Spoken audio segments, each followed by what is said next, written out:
Hi sir. Hello madam. మీ పేరు sir? నా పేరు దాసరి శ్రీనివాసరావు అండి. ఎక్కడి నుంచి వచ్చారు నేను సార్? హైదరాబాద్ అండి వచ్చింది. నా ప్రాపర్ ఒంగోలు దగ్గర, ప్రకాశం జిల్లా ఒంగోలు. ఇక్కడ హైదరాబాద్లో సెటిల్ అయిపోయామండి. నేను బేసికల్గా ఇంజనీరింగ్ గ్రాడ్యుయేట్ అండి. సో నేను ప్రైవేట్ ఫర్మ్స్లో వర్క్ చేస్తున్నాను. జేకే గ్రూప్ ఆఫ్ ఇండస్ట్రీస్లో వర్క్ చేస్తాను సీనియర్ మేనేజర్ కింద.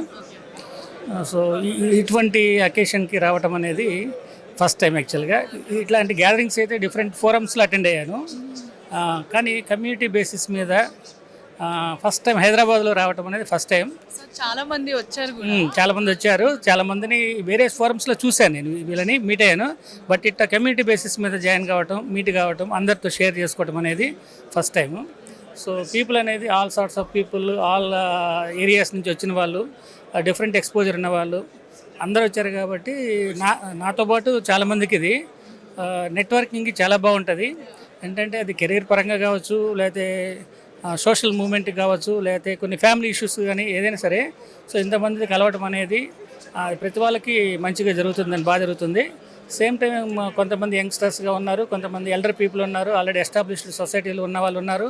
సో వాళ్ళందరూ కొంతమంది గైడ్ చేయడానికి ఉపయోగపడతారు, కొంతమంది లెర్నింగ్కి ఉపయోగపడే వాళ్ళు ఉన్నారు. Same time social gathering move అవడానికి ఫర్దర్గా మన ఓన్ ఆస్పెక్ట్లో ఏదైనా బిజినెస్ కానీ స్టడీస్గా కావచ్చు, దేనికైనా మనకి కొంత సపోర్టివ్గా అనేది దొరుకుతుంది. ఆ కమ్యూనిటీ అనేది, ఆ సపోర్ట్ అనేది దొరకటం అనేది బయట అనేది విడిగా కష్టం.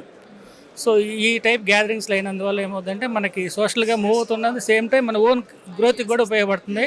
డిఫరెంట్ ఐడియాస్ షేర్ అవుతాయి. ప్లాట్ఫామ్ కూడా యాజ్ అన్ నవ్ కాకుండా ఫ్యూచర్లో ఉపయోగపడుతుంది నేను ఎక్కువ అనుకుంటున్నాను. సో చెప్పినట్టు కొత్తగా చాలా మంది వస్తున్నారు. సో అలాంటి వాళ్ళకి మీరు ఏం సజెషన్స్ ఇస్తారు కొత్త ఎంటర్‌ప్రెన్యూర్స్? కొత్త వాళ్ళు వచ్చేవాళ్ళు ఏంటంటే ఫస్ట్ ఏంటంటే అండి, నెట్వర్కింగ్ అని ఎక్కడికి పోయినా కూడా ఏ కెరీర్ కానీ, నాలెడ్జ్ షేరింగ్ కావచ్చు, ఎకనామికల్ గ్రోత్ కానీ, కనెక్టివిటీ అనేది చాలా ఇంపార్టెంట్. పీపుల్ కనెక్టివిటీ అనేది జనరల్గా ఎక్కడ అవైలబుల్ కాదు, ఇలాంటివే ప్రొవైడ్ చేస్తాయి. సో కనెక్టివిటీ ఉంటే ఆటోమేటిక్గా ఉందని నేను చెప్పాను ఇంతకుముందు. షేరింగ్ అనేది ఎల్డర్ పీపుల్ కానీ, ఎస్టాబ్లిష్డ్ పీపుల్ కానీ, ఇప్పుడు సెమినార్ జరుగుతున్నాయి, లోపల చాలామంది స్పీకర్స్ చాలామంది చెప్తున్నారు వాళ్ళ ఓన్ ఎక్స్పీరియన్సెస్ కానీ, లెర్నింగ్ పాత్ కానీ, వాళ్ళు ఏ స్టేజ్ నుంచి ఎక్కడికి వచ్చారు, ఇవన్నీ కొంతమందికి ఇన్స్పిరేషన్గా ఉపయోగపడతాయి, కొంతమందికి నాలెడ్జ్ షేరింగ్లో ఉపయోగపడతాయి, కొంతమంది గైడెన్స్లో కూడా ఉపయోగపడతాయి. సో అది ఇండివిజువల్ యాస్పిరేషన్ అది. సో యంగ్స్టర్స్ లాంటి వాళ్ళు వచ్చేసి వాళ్ళు గైడెన్స్ కోరుకుంటారు. సో అలాంటి వాళ్ళకి ఇది గైడ్గా ఉపయోగపడుతుంది.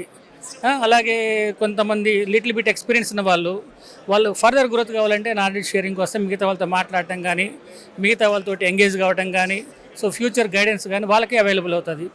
ఎల్డర్ పీపుల్ కానీ, whether it is economical guidance కావచ్చు, పొలిటికల్ గైడెన్స్ కావచ్చు, సోషల్ గైడెన్స్ కావచ్చు. సీనియర్ పీపుల్ ఉన్నారు, చాలామంది మీట్ అవుతాం. వాళ్ళు చెప్పేది చాలా సింపుల్గా చెప్తారు కానీ వాళ్ళ ఎక్స్పీరియన్స్ అనేది చాలా ఉపయోగపడతాయి. సో ఆ ఆస్పెక్ట్లో కూడా సీనియర్స్ గైడెన్స్ కూడా దొరుకుతుంది. కాబట్టి యంగ్స్టర్స్కి బోత్ వేస్ అది ఉపయోగపడుతుందండి. Thank you sir. Thank you madam.